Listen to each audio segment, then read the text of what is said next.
Money Morning Live. This is the event that you've all been waiting for. If you're into cryptocurrencies, you watch Nick Black, you watch Tom Gentile. Well, today, the collaboration is here for you. We're going to start out with Nick in 5, 4, 3, 2. 1, 2, 3. What if I just kept going to like 1,000? I think What if I just kept, Eric, what if I just started counting and we just go an hour straight counting upwards? Everybody's waiting any second now. And then that's it. That's the end of the show. 2,474,000. I think by the end of the show, we'd have a very small room watching us, Nick, because that's just not engaging content, my friend. Well, unless you're into numbers, unless you're Rain Man, then you probably love it. You're like, this is the best thing ever. But speaking of engaging content, Nick, what's going on in the show here today, buddy? Welcome to the American Institute for Crypto Investors. Although I shouldn't be welcoming you, Eric, because you're here all the time. I love it. I'm very lucky. But we have a special guest, and so we'll be bringing in Tom in just a second, and we're going to talk about all sorts of cool stuff, and we're going to look at the markets really quickly, and we got some cool questions and answers, and we're going to talk about microcurrency, and we're going to talk about Fibonacci's, and we're going to talk about all sorts of cool stuff that hopefully will end up making people more currency units than they currently have, because that's the whole point. Just, you want to diet in your personal life, right? Do you diet, Eric? I do, but I just consider it a lifestyle, a healthy eating lifestyle. But you want to be a bloated, fat little monster when it comes to your portfolio. Oh, yes. I'd like that to be bloated and fat. 100%. You want it to be so fat like it pours over the belt. Like that uncle that you don't trust around anything. You know what I mean? It just keeps getting bigger. And every year you're like, everybody says goodbye to him like it might be the last time because you know he's getting so chubby that's it. You worry about him. Yeah, I agree. You know what I mean? Like, hey, make sure the parents want to tell Steve goodbye. Give him a hug. It may be the last one. That's how your portfolio should look. Because crypto. Anyway. Let's take a quick look at markets, just a few seconds. And then we're still under $1 trillion. And let's see, we're at 980 billion. Gosh, it's been a while since the crypto space has been sustained under $1 trillion, but that's kind of cool.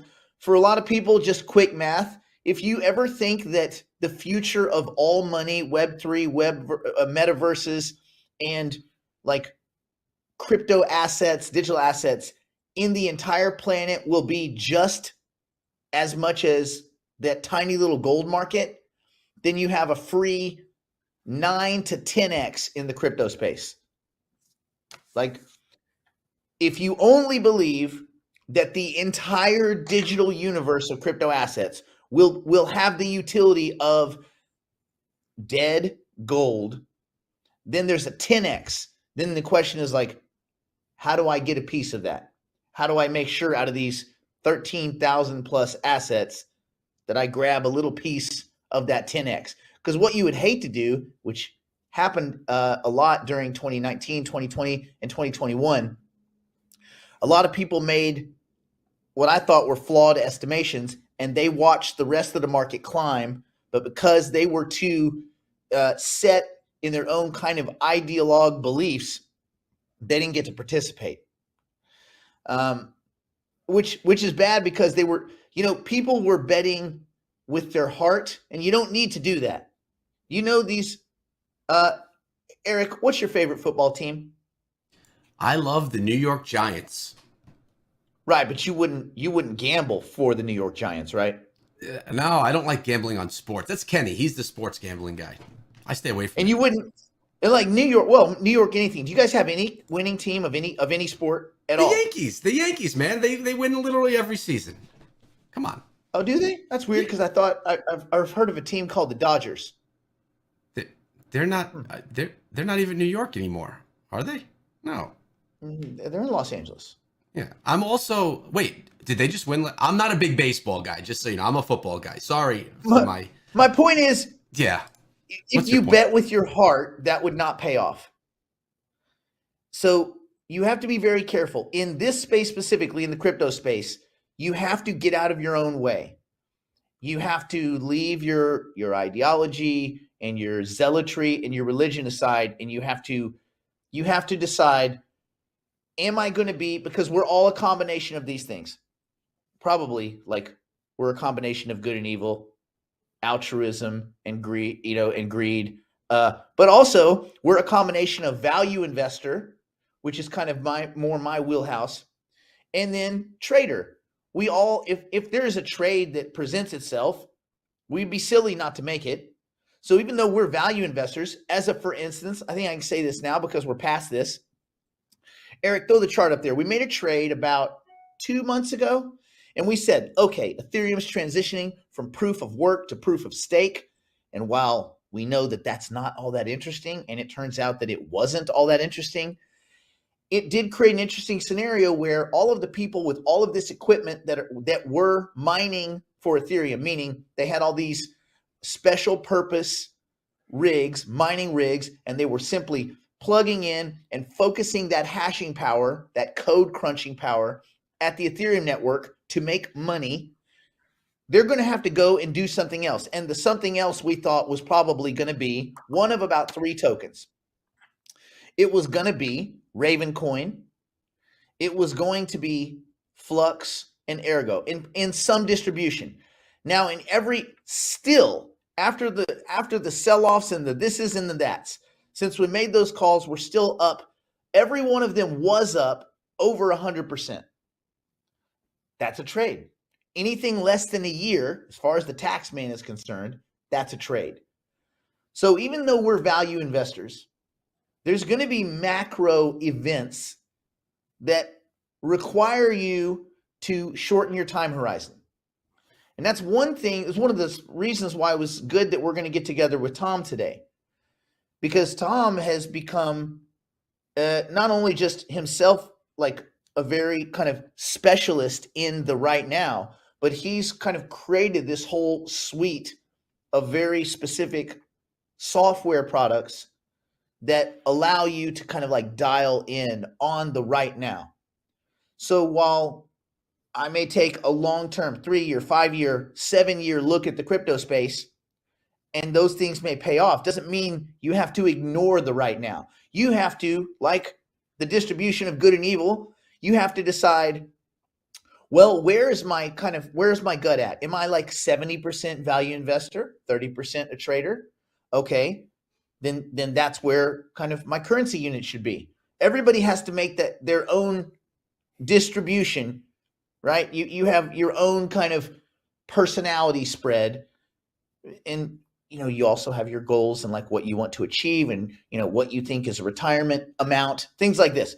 These are all questions that nobody, not myself, not Tom, we can't answer that for you. What we can do is help you get to those specific points if you figure out for yourself what you want. So in the Ethereum case, it was a trade where one or many of these assets might perform really well. They're still up 50, 60, 70%, whatever. I got in a little early on Ergo, earlier than most of you, not even based on this trade. I got involved in Ergo because I heard really good statements from Charles Hoskinson and his team over at Cardano about Ergo. And I thought, well, he doesn't talk about a lot of other projects. So if he does, that probably means something. I should own some of that. So, but I own all 3 of these. Raven Coin, I actually had for years because I was arbitrage trading it, right? Those are very short trades, sometimes a few minutes to a few hours. Most of 2018, even though I'm a value investor, most of 2018 was spent arbitraging dislocations in price between different exchanges because it was just an easy way, I thought, to make money. I didn't do it with quality assets. I don't consider Raven Coin quality. Remember, we don't like animals. We don't like food products.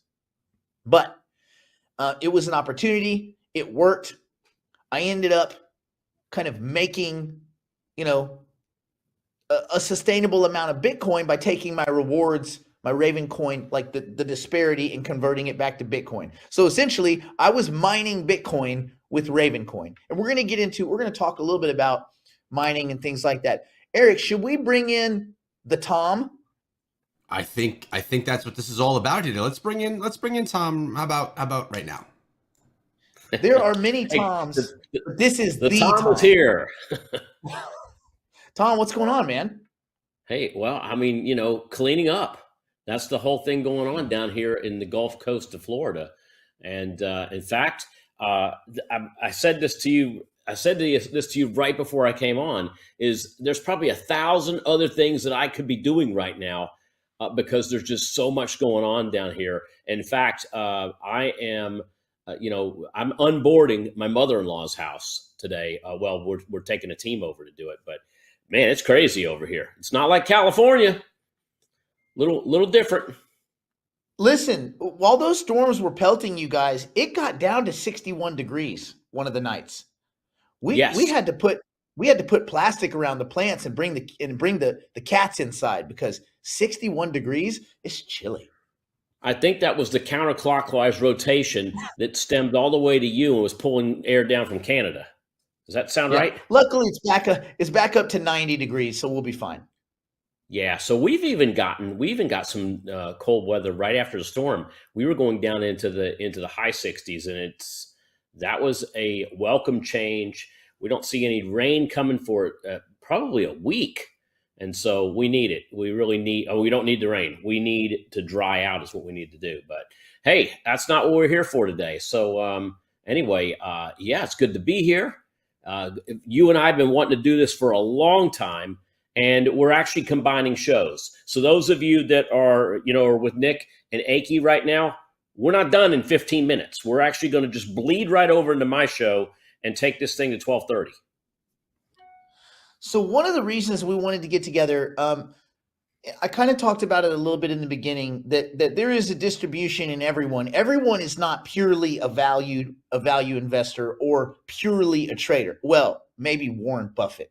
But everybody other than Warren Buffett and Charlie Munger, there's a distribution. All of us would take advantage of a short-term opportunity if it made enough sense and if we trusted the reasoning behind it. And all of us would take advantage of a value proposition if we understood the reasoning and we knew what was behind it. Like, do I trust the data? Does this make sense, like cognitively? Okay, cool. I'll participate. So the idea is especially a lot of the people that tune into the stuff that I do, it's more value focused in long term.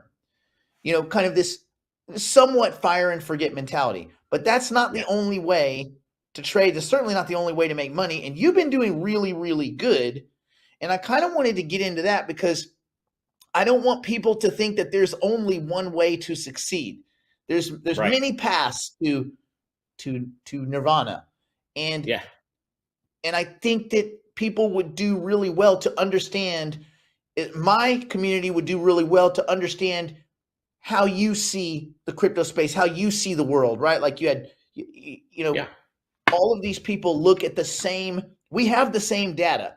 We're just not looking all of us at the same data in the same way. Right. So let's talk a little bit about you. First, how did you get into crypto? Well, yeah, even before I get into that, Nick, I'm here to let everybody know that I am an investor in crypto in a few areas. Bitcoin and Ethereum are the two that pop up right off the bat. I mean, I have long-term projections on those, the same as you. I look at those almost like I call them foundational coins. And I think, for me, and I tell a lot of folks that want to get started in cryptocurrency, that's where you want to go. You don't want to start out as a day trader in cryptocurrency and then work your way out. You want to do the exact opposite. You want to start long-term and work your way in. I have an analogy that I say on Microcurrency Trader, and that is, my nephew. Okay, so long ago, my nephew comes into the house, and the kids are outside playing. He comes in. There's 2 ice cream cones left in the box, and everybody grabbed one. He grabbed the last 2, and ripped them off and started licking them both. And my wife says to him, he says, why not just grab, why did you grab 2? And he goes, but Auntie, can't I have both? And so I use that analogy in crypto because you can be both an investor and a trader. And like you said, Nick, it's a matter of balance. What feels comfortable for you in terms of the value side, long-term investing, and the income side, shorter-term trading. Now, that being said, you and I are both, we're both different. You take a look at more of the fundamental data. You look at a lot of the white pages. I look at price data. I'm a technical guy, first and foremost. In fact, in the stock market, a true technician looks at volume before he looks at price. And in the area of cryptocurrency, a little tougher to get some of that information. But I look at price before I look at anything else, because as a true technician, everything that I need to know as a pattern trader about that particular coin is already built into the price. We've got, and we can show data later in the program, where we've got correlations. Some of these coins correlate extremely well with Bitcoin and Ethereum, and some do not. And it's the ones that don't that should be raising the hair on the back of our necks, because they are offered some interesting buying opportunities. The three I'm going to talk about later in the program, I want to explain a little bit about relative strength and how they vary to the norm crypto. But to answer your question, I got started. I have to thank my son for this one, because we were hearing the term Bitcoin, right? Before Ethereum even came out, before anything else was out there. We heard Bitcoin. And I thought, you know what? Maybe I need to know a little bit more about this. I did not get it in 2009, right? I didn't actually start mining it until 2013. So I was in the middle of that early adopter phase when it was swinging up, and I jumped in. I actually ended up spending a good bit of money on a Bitcoin mining computer, basically a mining machine, which was a computer that had a lot of graphics, a lot of cards in it, a lot of fans. The thing was like a small refrigerator. And like Jeff Bezos, he was starting his company in his garage. I was mining crypto in the garage. Actually, in fact, it wasn't even in the garage. It was in the loft of our house first. The thing was so loud, it sounded like I had a beehive in the house. My wife banished it to the garage. Then it stayed in the garage for months. And I'm running it. Go take a look at it. Had to replace a fan about once a week. A fan blew. Never lost any cards though, which was great, because I would check my account and I was grabbing rewards. And it was fantastic. It was a lot of fun because I was really learning about this business. But there came a time months after where I wasn't getting anywhere near the amount of Bitcoin that I was when I started. The difficulty went up, and then the rewards went down too. So, but that's how I got started. And I got started also, I found that doing it myself didn't make sense at all, because I was just not getting to the rewards. So I actually had to go in to a pool. So me and a bunch of other miners jump into a pool. It was actually called the slush pool. And so the way it worked, folks, is that, a group of us were mining using our machines. And when we hit pay dirt, it got split amongst us based on the mining that we put in.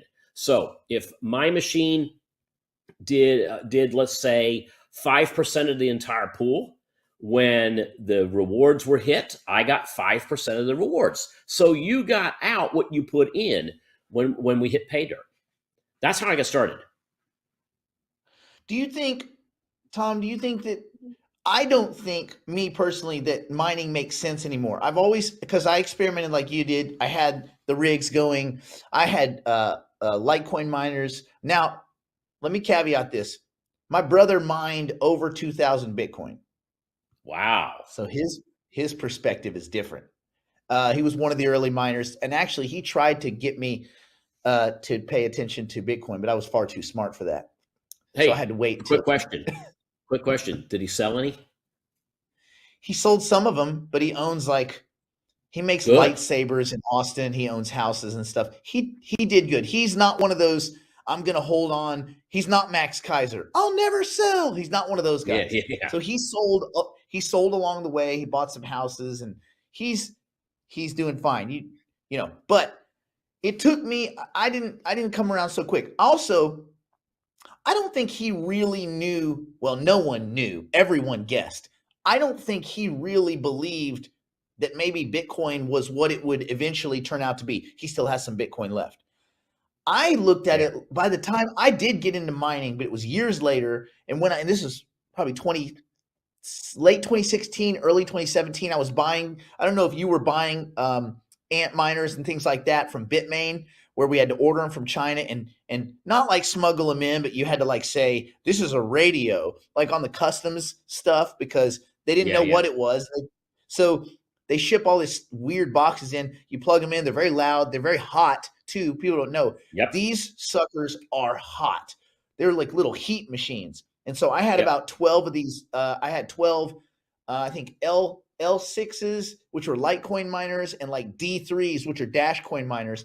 But none of them were mining Litecoin or Dashcoin. I was using Nice Hash and Pro Hashing, and basically what they are, it's kind of like the sharecropping that you discussed. But what it does is it actually delegates your hashing power to the most effective financial token at the time, meaning whatever token is worth more second by second, it would reallocate your hashing power to the most profitable token at the most every second. And then at the end of 24 hours, I think it was 24 hours, it would basically add up all of your winnings, because it was millions of people, I guess, hundreds of thousands of people all contributing their compute resources, mining with all of that hash power, every profitable token. Then you chose how to get paid out. And most of those probably came from China at the time too, right? Yep. So I was in some of those big pools, the F1 pool and the Ant pool and all that. But when I was going through pro hashing, I did do pretty well. Looking back, I did really well. At the time, I was like, I only made 4 Bitcoin. This sucks. But I made 4 Bitcoin in like 2 months. And I was like, that's actually, you look back and you're like, oh, that was actually pretty good. But do you think mining works now? Yeah, I was making Bitcoin. I was making Bitcoin like almost one a week for a while, and then it became one every 2 weeks, and it became one every month. And it was just that deceleration is kind of like if you own a Tesla and you take your foot off the gas, you get automatic braking, you get regeneration. Only what was happening was it was literally putting on the brakes exponentially as difficulties increased, and then of course there's the halving, and the halving really shut things down for me, because when I was mining, it was 25. Okay, it came off 50, it was 25, and I was mining 20, where we were getting 25 Bitcoin split up amongst the pool, and so those two factors made me get out of the mining business. You don't mine anymore, do you? No, I that experience. What I did is the minute I saw a degrade in the returns, I started selling my rigs kind of at the height. So 2017. This probably one thing that still hurts is to even say this out loud, because it means that I did it. I probably spent 40 Bitcoin on mining rigs in 2017. Now, to be fair, I was buying Bitcoin. My aggregate entry price was about $690 for Bitcoin, which sounds great now, but it wasn't great. That was the price back then. And then when Bitcoin was about 2,600 in 2017, I was buying rigs. Me and my buddies bought hundreds of Dash mining rigs, hundreds. And then I realized pretty quick, I was like, wait a minute, the jig is up. When I started kind of hooking these things up, and I said, well, the reality of this is only a big company can compete. Small individuals, they just really can't compete. And everybody, I heard Uber drivers, and I heard Uber drivers telling me, this is the Uber notification. When you hear financial advice in an Uber, sell it. I totally agree with you. The same thing. Nobody's a full-time Uber driver anyway. They're always driving Uber because, that's their side gig, because they're doing something else. Yeah. So if your Uber driver, Jim Cramer or Mark Cuban recommends something, out. I am out. And I'm telling you, I got this. We use I the got that feeling, Tom. anti-Kramer thing here in the research team as well. So you and I do follow that same thing, at least as a trade, not as a long-term investment, because if you're in the right stuff, long-term investments will always come back. And that's why you and I are so long-term on things like Bitcoin, Ethereum, and a few other coins out there. But anyway, to button that up, I immediately sold every rig I could as fast as possible, converted that back into Bitcoin, and I ended up only losing a little on the spread because I mined a little. Most of them never were unboxed. I got out of it quick. And then that kind of brings us back around to, okay, what do you see in Bitcoin and Ethereum right now? Like, what's the landscape look like to you, Tom? Yeah, so let's talk about that real quick. So I got a couple charts I want to share with everybody. This first one, this is well, I've got all kinds of stuff to show everyone, but I wanted to first start talking about correlation and what's been going on with Bitcoin here since the top that happened in November. And most definitely we're seeing a huge correlation between BTC and the SPDR index, SPY. And so what this tells me is that Bitcoin is acting more and more like a leveraged ETF, like a much greater leveraged ETF. And so the chart I have, if you take a look at the candlesticks, the ones that are colored in green and red, that is the chart of Bitcoin. And it shows here from the end of June down here around the 18.5 level to the middle of August, going up to and hitting 25,000 to where we were just about a couple weeks ago, back down to 18.5. And of course, today we're flirting over 20. But the black and white candle is the stock markets, the S&P 500. And notice when Bitcoin was on the run during the June, July, mid-June and mid-August timeframe, the markets were moving higher as well. As Bitcoin topped and dropped right back down and triple bottomed down here at 18.5, notice the stock market did the same thing, was falling. Now, most recently, if I take this chart, and let me just look at the last couple of weeks. So we'll bring this from 100 days down to 30. And what you're going to see is, now it resets itself, but what you're not seeing is here, the markets are still dropping. Bitcoin had bottomed for as of now and is actually starting to move higher. And notice the markets are starting to play a little bit of a catch up where they're getting, they're kind of jumping back on the track. We were looking at this last week thinking, did Bitcoin just start to derail from the stock market? And I think the short-term answer is yes, but the long-term answer for right now, at least until we get into a real catalyst, is no. That's the first thing I wanted to mention. But, so we look at that. The other thing I want to look at is, let's look at some long, short, and intermediate term charts. And I'll start with the long chart. You can see the long chart here. We topped out at, now everybody says 69,000. That was the print that you and I saw as a high back. It was back in November. I think November 7th, I think was the all-time high for BTC. But I look at things as a close up of the day. I don't like to look at the wicks. If I have a sell signal and I have a target and we hit a wick, fantastic, I'm getting out. But I don't look at wicks when I'm looking at data. I like to look at closing prices. So we established a closing price of BTC at 67,549. All right. From there, we've dropped in, and only recently, have we hit a closing low. Now, I'll get a lot of flack from people that are going to say, no, the low on Bitcoin was back on June 18th when we dropped down in the 17s. And while that is true, again, I like to look at the data, the closing data itself. Now, something I use here, and I know you want to talk about it a little bit, is Fibonacci. And so, so why do I use Fibonacci? Nick, you're not a technical guy, are you? No, I believe technical analysis is, I relegate it to necessary but not sufficient. So it's necessary, to pay attention. I just don't think, for me, it's not sufficient to make value-based estimations. I don't either. You know what? If I did, then I'd be in and out of Bitcoin too many times already because of what we've seen on the swings. But for me, for Bitcoin, Ethereum, and a small handful of other coins, if you're in it for the long term, then none of this matters. None of this matters. If you're looking to be a trader, then to me, patterns matter to me.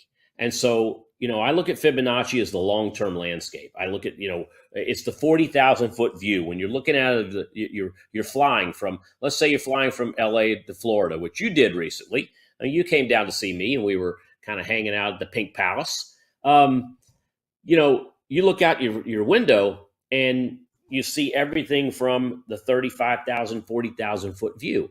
And that's what I use when I use Fibonacci. I'm looking at that because I'm looking at things like, for instance, this is a 350-day chart. Now, what I'll do is I'll bite this off. And right now, when I look at this chart, long term, the value looks unbelievable right now. Where were we? We were here.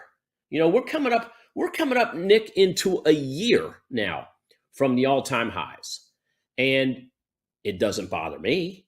Because if you go back and you look at some of the data that I have, let's continue with this Bitcoin Ethereum piece that we're talking about. Take a look at, this is something that I share with our viewers quite often, and it is the I like to call them run-ups and drawdowns, all the way back to early adopters. So if you take a look, you've got BTC low to high. Well, the early adopters, and I don't mention the early adopters that got it for free or got it for pennies or 35 cents. We look at that early adoption phase where Bitcoin had ran up and came back down and hit a low of $5.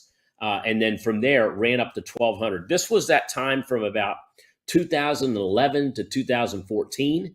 This was, 3-4 years. From there was a 240x increase.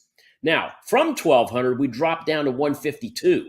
Now, that happened within, I want to say these pullbacks are happening in about 1 to 2 years. So you get about 4 years up and you get a 1 to 2 year pullback.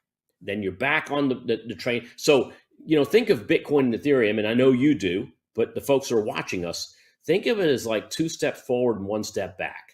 That's the dance we're doing long term. Retail traders, we went from 152 to 20,000, right? That took late 2017 timeframe. Now, I don't know about you, Nick, but that's when everybody started talking about Bitcoin and Ethereum and Bitcoin Cash and Litecoin and Ripple. And these were the buzzwords around the Christmas tree in December 2017. All right, 20,000, almost 20,000. That was about a 120x move.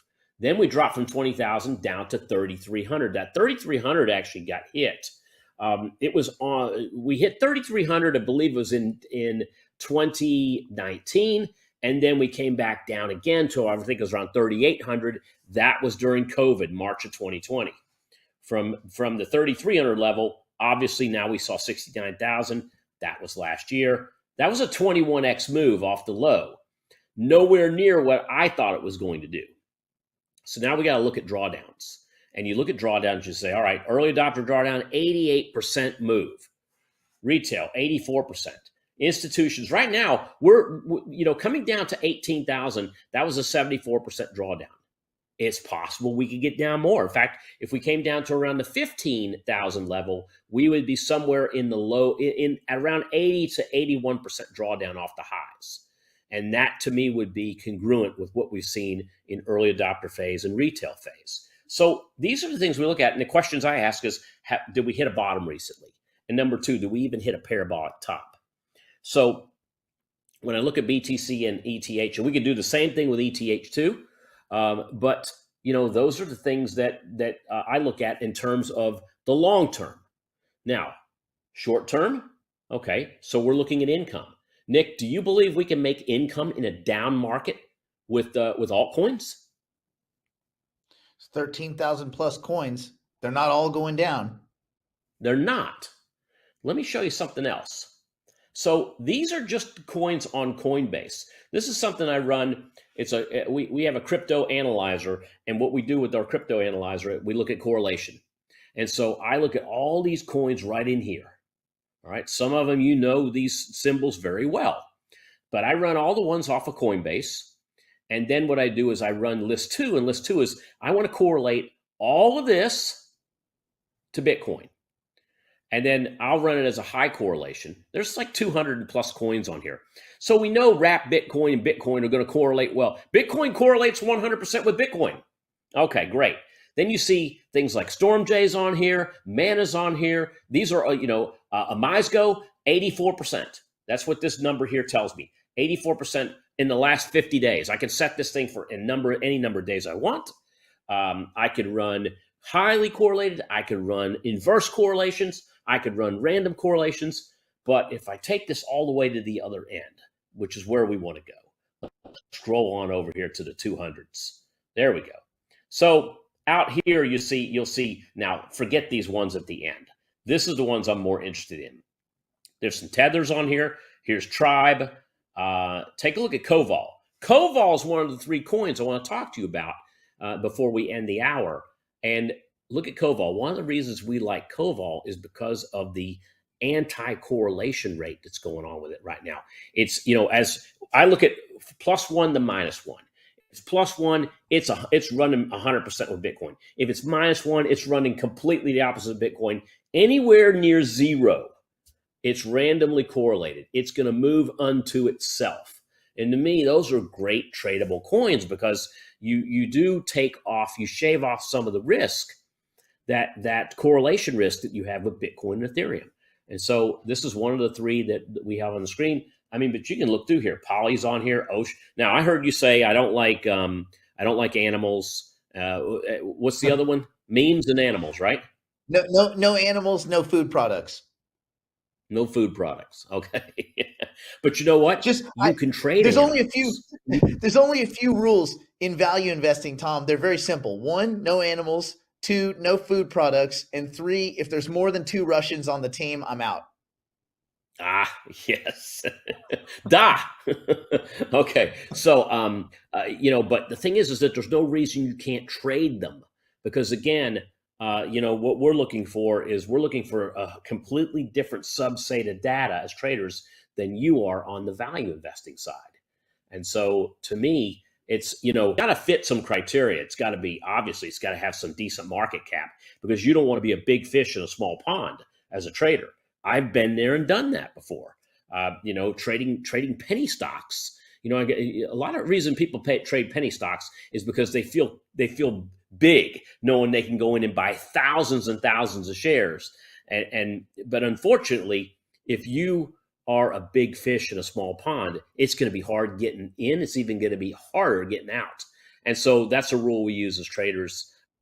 The bad is we want to be small fish in big ponds. That's why I stick to just the Coinbase group. And Coinbase, Nick, Coinbase ain't what it used to be. Used to Coinbase, if something came up on Coinbase, they did a lot of white page work. But ever since Coinbase went public, it's looking out for the shareholder now and not so much the token holder.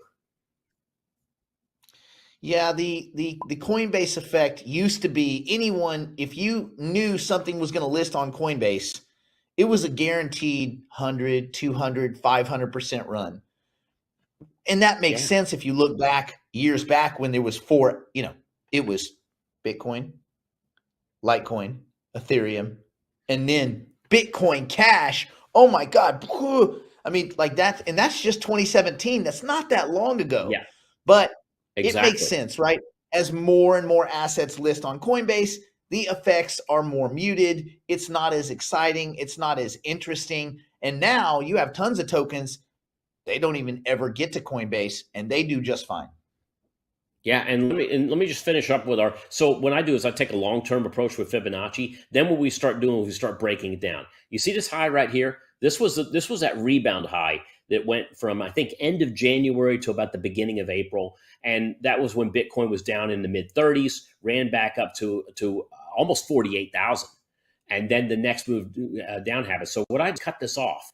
And I'll run another chart. There's that high at 48. And here's where we are now. I mean, the reward to risk ratios look insane right now with Bitcoin and Ethereum and a couple of the smaller buy and hold coins. It just, it's here telling you, look at what's happened. We've had a 75% drop off the high. I mean, tell me the last time you saw a 75% move in the stock market off the high. It's not happened in gosh, I can't remember how long. Maybe the NASDAQ. Maybe some of the tech-heavy NASDAQ stocks back in 2000, maybe back in 2008, but the overall indices have never dropped that much. That would be a screaming buy right now for anybody who's looking at the buy and hold. Tom, can I jump in before we get into, obviously I want you to talk about the 3 coins that you're very excited about. Before we get into that, a lot of people have been asking, and it's something that's in the back of my mind. Well, it's in the front of my mind. What do you think about these MTGOX tokens that will drop, any minute? They were supposed to have already been given back to creditors, and it's about it's about 134,000 Bitcoin, but about 90% of that's been spoken for. That still leaves about 13,000, 14,000 Bitcoin that in some way, shape, or form are going to be dropped back into this market. What do you think that effect is? It should be minimal, because if you take a look at, and this is a debatable question. It should be minimal because if you take a look at so what's our outstanding number of Bitcoins that are in circulation right now that we think they are? It's like 19 million, 20 million out of a possible 21. Million, yep. So, 13,000 shouldn't have any effect at all. But this will be a news announcement. This will be, this will become more than just you knowing about it, Nick, and I knowing about it. But as soon as it gets on CNBC, Bloomberg, Reuters, and the rest of them, it could cause a little bit of a 1-day, 1-2 day sell-off at best. I think it could just add to the buying opportunity. But overall, I don't think it's going to make a big deal at all in the longer scheme of things. What's your thoughts on it? I think it's a big deal because of the illiquidity of Bitcoin. Because what a lot of people don't focus on, I know you know this, but there's a lot of people that are very bullish about Bitcoin. A lot of institutional money, they're not trading that Bitcoin. That stuff's been locked up. It's cold stored. It's parked. It's not on the internet. You can't touch it. So of those 19 and change million Bitcoin, the actual daily liquidity among all these illiquid exchanges, if we're being honest, is very, very tiny. So my worry is it's not just that, let's say 13,000 Bitcoin hits the market. The other day when Bitcoin in June, you had mentioned it dropped down to 17,000. It dropped from 22,000 to 17,000 because of one sell order on Coinbase Pro of 654 Bitcoin, which is not much. Yeah, and you and I could do that. And that's the debatable answer, Nick. Is that to me it's a 1-day effect. But you got to also think there's institutions that like you said, that have a lot of this stuff locked up, and it's in their best interest that if this stuff becomes available, someone's going to step in and buy it. And they might get it on sale, and we might go to 15. That's another thing that we've discussed when we look at the long-term pullbacks, is that 15 is really kind of that 15 to 17.5 has been my target pullback area. And I have it's the folks of Microcurrency Trader know, I've got standing orders. I bought at 19. I've got standing orders to buy more at 15. I think I have standing orders to buy some at 17.5. With Ethereum, it's 1,000. I'm dipping low, but that's to me is a fantastic value pickup, grabbing Ethereum at 1,000. And that factors in things like this, things like the Mt. Gox debacle. So that's an important event, but also you got to think about this. To me, that's a 1 or 2 day event that is, we all know it's negative. Tell me how you can put a positive spin on something like that. If it's negative, then that to me is a buy the news event.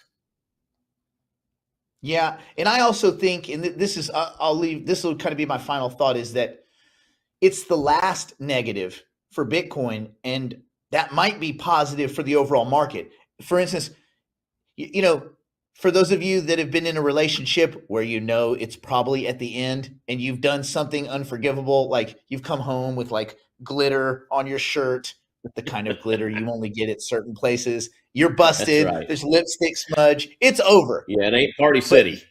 But you wait, and then she opens the door. We need to have the talk.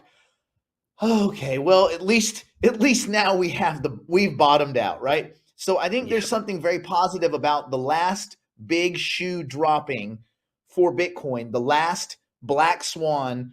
So when it's finally done, it's done. And I think that's a good thing for the crypto space, because I think that might be holding back what otherwise we would have already started to turn around, because the macro picture is screaming that the traditional financial system is not workable, and at least it's got some frictions, and maybe a way to escape some of those frictions is in the crypto space. So, I mean, isn't it amazing that the Dow, S&P, and NASDAQ are up anywhere from 5 to 7% just in the last 2 days, and crypto is lagging behind them, which has never happened or very rarely happened in the last year.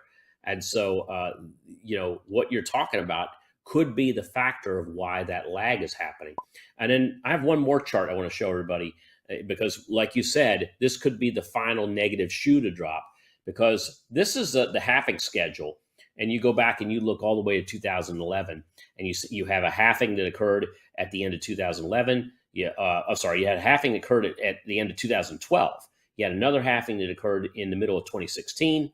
We had the halving that occurred in the middle of 2020, and we got the other one that's due in April of 2024. If you go back and you look at the data, 12 months before, 11 months before, 17 months before, these were the areas where we saw the pullbacks in Bitcoin. And you're looking at somewhere around a 15-month time horizon on average from the low of BTC until the actual halving began. We're coming into that 15 months here in the next 2 to 3 months right now. And you can wiggle this back and forth a little bit. But, if you're looking for a timeline on when I believe that the low might be out of the way, we could be coming into it right now. It could be, in the fourth quarter of this year. So if that times out with the between now and the end of the year, Nick, then, to me, that's a back up the truck moment. Yeah, there's a lot of opportunity. So, okay, Tom, we're past that. Let's talk. Yesterday, you had mentioned some tokens, and this is pretty interesting how you kind of, your whole suite of tech kind of found these. Do you want to talk about that and kind of let that pivot into how your specific service, because a lot of people, they do get this confused. AICI, microcurrency trader, and all, like, they're not the same. These are specific different things. Yeah. Yeah, we are pattern based, complete pure technical pattern based. I don't mince a lot of words when I talk about coins. This coin does that, and this coin does this, and it's going to help the blockchain. It's going to, for lack of words, I don't really care about that. I care about, is it tradable? What's the pattern look like? Is there a repeatable pattern? Can I trade the pattern? And do I have a target to get out of these trades? And so, what we saw years ago, where we'd see 300, 400, 500% patterns, we're now down to 50 and 100% patterns because of the trend in the market.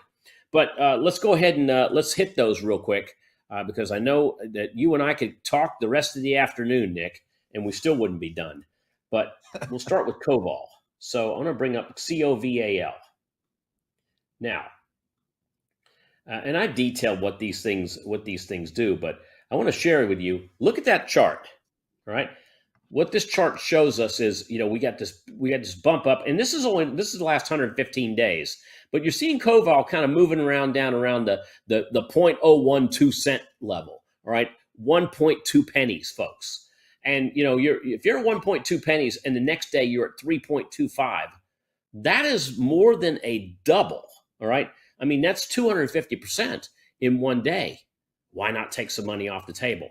But the more important thing is that we've seen relative strength on this particular security with that token. We had it run up, we had it come back down, and now we're starting to see possibly the turn for the next move. By the way, Coval has given us this potential repeatable pattern. The last repeatable pattern we saw on Coval was 0.12, and that happened right around the beginning of August. So that's right in this area here. No, it didn't get all the way down here in the bottom, but we were starting to catch those moves happening right here. And boom, that happened, and you're out of the way. You're out of the way in these patterns, at least on half. Now we're back in this area. We're in the waiting right now. Think of it this way, Nick. If you're hunting for deer, I'm in the deer stand right now. Okay, I've got the gun ready, checking my sights. We're in setup mode. Coval is in setup mode right now. All right, now you don't like fish, right, Nick? I mean, I'm not anti-eating of fish, but I don't like food. Any coin that's named after a food or an animal or has two Russians on the dev team, I'm very apprehensive. Yeah. So Orca. I mentioned Orca real quick. So Orca is definitely a fish, named after a fish. This particular crypto, when you look at what's going on with it, just in this chart in the last 115 days, there's a reason we choose 115 days. I'll get to it in a few minutes. But this 115-day chart shows us at 40 cents up to 170, back down into the 7 cents area, back up to $1.40. There's a couple doubles there. What's happened is this one's it's got some great relative strength when you compare it to BTC, when you compare it to Ethereum, and it's passed our smell test in terms of something we call our currency wave system, and our darknet system is starting to look at this too. So Orca is another one, ORCA, that's in our tradable setup move right now. So that's hit our watch list recently. And then the third one is AirSwap. Symbol for AirSwap is AST. Let's get to AirSwap. Take a look at AirSwap. Now AirSwap's come down a good bit. But if you take a look at this chart here, this takes us back to 618, which was, remember, 618 was the low, the most recent breach of 18,000 with Bitcoin. And you can see here that AirSwap actually made new highs just a couple weeks ago up here near 19 before getting a pullback. Pullback in a 50% range right now. That's a nice holdable area, but we are looking for one or possibly two more bullish patterns to evolve on this one before it really gives us that get up and go signal. Now, are any of these three coins, Nick, on your fundamental list? No, they aren't. I don't expect them to be. Yeah, they aren't, and I wouldn't even. The only way I would learn about them is because I try to catch your show whenever I can, and Same here. If it makes sense, man. I mean, this is the thing. People need to reduce their thinking, and they need to decide what kind of risk appetite I have. If you have short-term risk appetite, if you're okay with that, then you want the best source of information. And what Tom's got with his kind of suite of tech is like, we were joking on the show when we did the show down in Florida. It's like a nuclear weapons like monitoring facility. Like there's some high powered tech that's behind Microcurrency Trader. I don't know if people realize what all's going on, but you've got like narrow AI and all sorts of cool stuff going on. Yeah. So it's a different mind frame, right? So the things that I'm recommending, things that Tom recommending, they're not at loggerheads. They're completely different time horizons, and it's a different process of kind of uncovering these assets. So they're both valuable for different reasons. They are, and you know what? I mentioned this too. Is that a lot of us has taken if you take a look at where we were in November of last year to where we are now, buy and hold, taking a beating. If you own Bitcoin, you're down 75%. If you own Ethereum, you're down 70+%. I've got coins in the open portfolio that are down. But I have to also mention that I'm running a strategy, folks, that has been years in the making. I didn't just create this stuff and throw it out there at the top of 2021. All right. So, when you look at when we actually started Microcurrency Trader, we were at the top of 2018. And, if you look at the long-term results really speak for themselves. We have what we call a 90-90 win rate. 99 win rate is 90% of our trades, our closed up trades, are profitable. And of all of those trades, the ones that are winners and losers, we've had a 90% average return per coin. I mean, Eric threw a couple, he threw a group of them up on the screen. I think he might have that group up there once again. There it is. That's just a few. We actually have seen, I think we've ran through well over 170 trades that opened and closed, during the last couple years. And, when you look at the balance, for instance, of, what's in an open portfolio, it doesn't really give you the full story. Doesn't give us the full story, because what about all this other stuff we closed up this year that were winners? What about all the winners from last year, et cetera? And so, how do I even get this? Again, it's a 3-step process. One, we use Fibonacci. You get Fibonacci from pretty much anywhere. We do use currency waves too. And currency waves are 2 moving average crossovers. But what we do is we add noise filters in. We add things in that fingerprint each specific cryptocurrency. And then finally, we have a proprietary system that that nobody knows. Nobody has the code for this. Nick, I won't even patent this. And the reason I wouldn't patent is because in order to apply for a patent, you have to actually put your code out there. Why in the world would I do that? We won't do that. But we have something called channel stacking. And channel stacking is more short-term stuff that we have that gives us those buys and sell points. So, for those of you that want to get involved in Microcurrency Trader, we have, we're still going through what I like to call the crypto winter. But I'm not scared. I'm opportunistic on this. I added $100,000 just recently to my crypto portfolio. And I've got more I'm going to deploy, as the market goes, if the market continues to give me buying opportunities. So 90% win rate, 90% return on average trades, both winners and losers. If you want to sign up, there's details on the screen, phone number on the screen. If you got questions, links in the chat and up on top. Nick, I'm going to give you the final word, my friend. Well, my final word is you're never injured by absorbing more data, right? As long as you can filter it out and it doesn't become overwhelming, I urge everyone to look outside their comfort zone. Just look around, right? Like that's the reason why there's windows like on the side of your car and not just a windshield. You need to look around a little bit. There's not only one way to reach whatever kind of financial freedom or get out of whatever the kind of purgatory you're in. So figure out for yourself, what is your personal risk appetite? What's your risk profile? And then adjust your investment strategy accordingly. And I just think that's that way you can sleep at night. Everybody here's got to sleep at night. So hopefully we can all do that. Thank you, guys. Bam.